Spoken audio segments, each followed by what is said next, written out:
25 सितंबर सर्वपितृ अमावस्या, पितृपक्ष का आखिरी दिन, बना अद्भुत संयोग।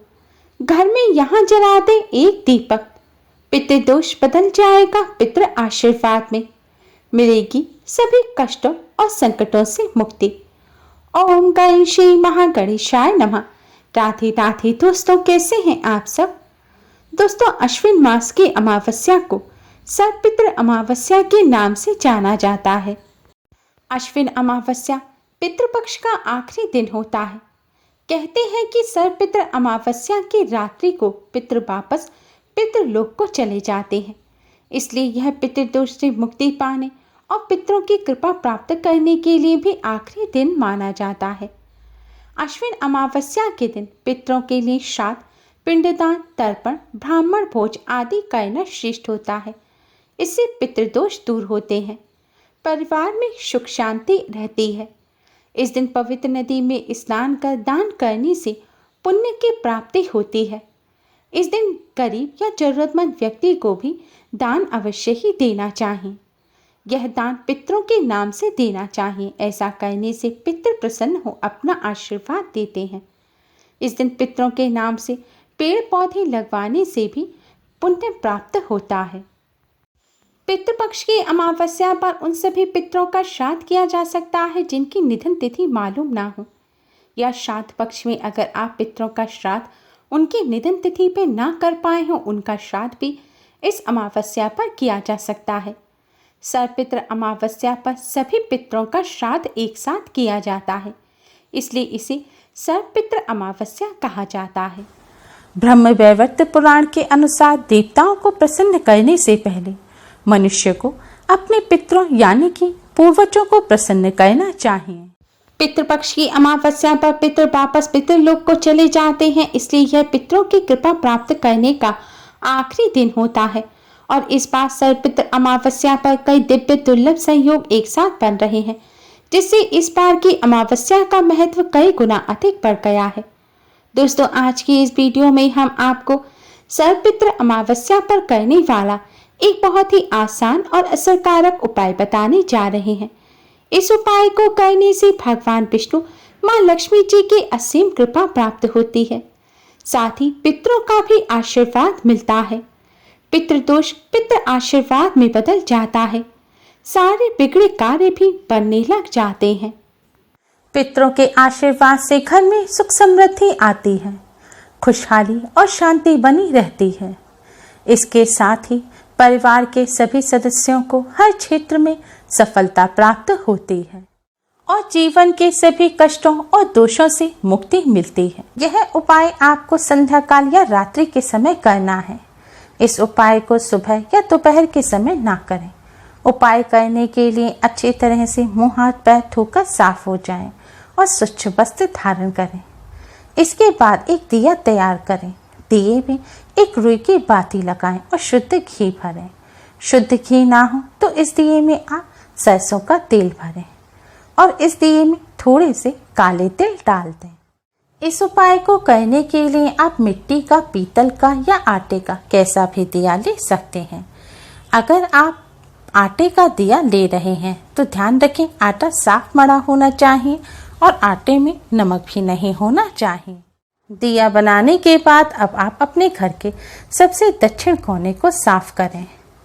अगर आपके घर के दक्षिण कोने में स्टोर रूम है या बाथरूम वगैरह बन रहा है या खाली स्थान नहीं है तो आप अपने रसोई घर के सबसे दक्षिण कोने को साफ करें। अगर रसोई घर में भी ऐसा साफ स्थान नहीं है तो आप अपने किसी भी कमरे के दक्षिण कोने को साफ करके वहां पर इस दिए को रखें। अगर किसी कमरे में भी ऐसी जगह नहीं है तो आप अपने मंदिर के पास साफ स्थान पर इस दिए को रखें। लेकिन ध्यान रखें दिए को आपको ऐसे रखना है कि दिए की जो बाती है यानी कि लौ है वह दक्षिण दिशा की तरफ होनी चाहिए, यानी कि दिए का मुख आपको दक्षिण दिशा की तरफ करना है। और यह भी ध्यान रखें कि दिए को सीधे जमीन पर ना रखें। दिए के नीचे कोई कपड़ा बिछा दें या कोई कटोरी प्लेट रख दें या फिर थोड़े से साबुत चावल रख दें। सीधे जमीन पर दिया ना रखें। सीधे जमीन पर रखा हुआ दिया अपूर्ण माना जाता है। दिया जलाने के बाद सबसे पहले आप भगवान श्री गणेश को प्रणाम करें, फिर भगवान विष्णु, माँ लक्ष्मी जी को प्रणाम करें। इसके बाद पितृदेव को प्रणाम करें। भगवान जी से अपने पितरों की आत्मा की शांति और मुक्ति की प्रार्थना करें। इसके बाद पितरों से पितृदोष से मुक्ति की प्रार्थना करें। इसके बाद अब आप भगवान विष्णु जी के महामंत्र ओम नमो भगवते वासुदेवाय का 11 बार जाप करें। मंत्र का जाप करने के पश्चात अब आप पितृदेव के इस मंत्र का 108 बार जाप करें। मंत्र इस प्रकार है, ओम पितृ देवताय नमः, ओम पितृ देवताय नमः। इस मंत्र का आपको 108 बार जाप करना है। आप किसी माला पर जिस पर आप मंत्र का जाप करते हैं उस पर भी इस मंत्र का जाप कर सकते हैं, या फिर उंगलियों पर गिनकर, या माचिस की तीली पर, या मिश्री के दाने पर गिनकर भी आप इस मंत्र का जाप कर सकते हैं। दोस्तों ध्यान रखें, इस मंत्र का जाप आपको दक्षिण दिशा की तरफ मुख करके ही करना है। शास्त्रों में बताया गया है कि पितृलोक दक्षिण दिशा में है। दक्षिण दिशा पितरों की दिशा होती है। इस दिशा में पितरों का वास होता है। श्राद्ध पक्ष में दक्षिण दिशा में इस प्रकार दिया जलाने से और मंत्र का जाप करने से पितृदेव की असीम कृपा प्राप्त होती है और पितृदोष पितृ आशीर्वाद में बदल जाता है।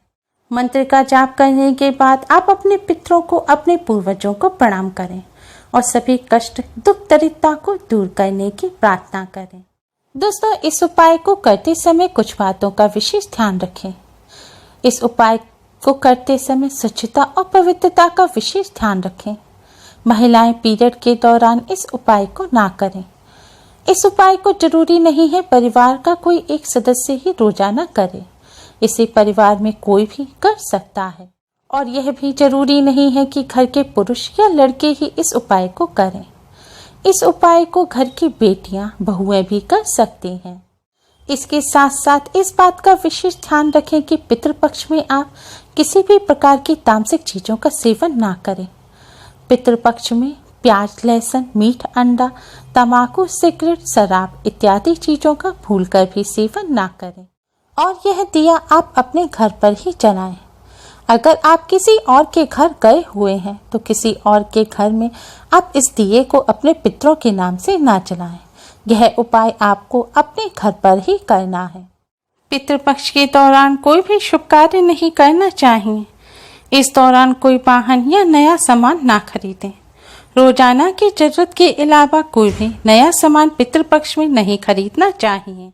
पितृपक्ष के दौरान नाखून नहीं काटने चाहिए, बाल नहीं काटने चाहिए, दाढ़ी मूछ भी नहीं बनानी चाहिए। पितृपक्ष में गायों, ब्राह्मणों, कुत्तों, चींटियों, बिल्लियों को भोजन अवश्य ही कराना चाहिए। पितृपक्ष के दौरान कोई भी सौंदर्य प्रसाधन की चीज लगाने से बचें। पितृपक्ष के दौरान लड़ाई झगड़े ना करें, प्रेम से रहें, किसी की निंदा ना करें, किसी की चुगली ना करें। पितृपक्ष के दौरान इन सभी बातों का विशेष ध्यान रखें। दोस्तों अगर आपने दिया चावलों पर रखकर जलाया है तो अगले दिन सुबह उठकर आप उन चावलों को पक्षियों को डाल दें। अगर आपने आटे के दिए का इस्तेमाल किया है तो उस दिए को भी आप पक्षियों को डाल दें। अगर मिट्टी या पीतल का दिया इस्तेमाल किया है तो आप उस दिए को दोबारा इस्तेमाल कर सकते हैं। दोस्तों अश्विन अमावस्या पितृपक्ष का आखिरी दिन होता है। धार्मिक मान्यताओं के अनुसार इस दिन पितरों को विदाई दी जाती है। इसलिए इस दिन घर आए किसी गरीब या जरूरतमंद व्यक्ति को खाली हाथ नहीं भेजना चाहिए। उसे कुछ पैसे, अन्न, वस्त्र आदि का दान अवश्य ही देना चाहिए। लेकिन ध्यान रखें, भूलकर भी बासी भोजन का दान ना करें। पितृपक्ष की अमावस्या के दिन मांस, मदिरा का सेवन भूलकर भी नहीं करना चाहिए। साथ ही इस दिन प्याज, लहसुन और अंडे का भी सेवन ना करें। इस दिन सात्विक भोजन ही ग्रहण करें। इस दिन तामसिक भोजन ग्रहण करने से पितृदोष का सामना करना पड़ सकता है। सर्वपितृ अमावस्या के दिन जाने अनजाने में की गई गलती के लिए भगवान से क्षमा मांगे और ऐसा कोई कार्य ना करें जिससे आपके पितृ आपसे नाराज हो जाए। मान्यता है पितरों को प्रसन्न करके ही विदा करना चाहिए। ताकि वे जाते समय खूब सारा आशीर्वाद दें और प्रसन्न होकर बिता लें। इस दिन अगर श्राद्ध तर्पण या पिंडदान ना कर सके तो अपने पितरों के निमित्त विशेष व्यंजन और पकवान जरूर बनाएं और पंचबली अवश्य दें, यानी कि ब्राह्मण को भोजन कराएं। गौ माता को, कुत्ते को, कौवे को और चींटियों के लिए भी भोजन निकालें। इसे पंचबली कहा जाता है। पंचबली देने से पितृ तृप्त होते हैं और पितृदोष दूर हो जाता है। उम्मीद है आपको हमारी ये वीडियो पसंद आई होगी। प्लीज़ लाइक करें। हमारी इस वीडियो को अपने फ्रेंड्स और रिश्तेदारों में ज़्यादा से ज़्यादा शेयर करें, जिससे वह भी इसका लाभ उठा सकें। हमारी और भी वीडियोस के लिए हमारे चैनल को सब्सक्राइब करना ना भूलें। Thanks for watching. Radhe Radhe.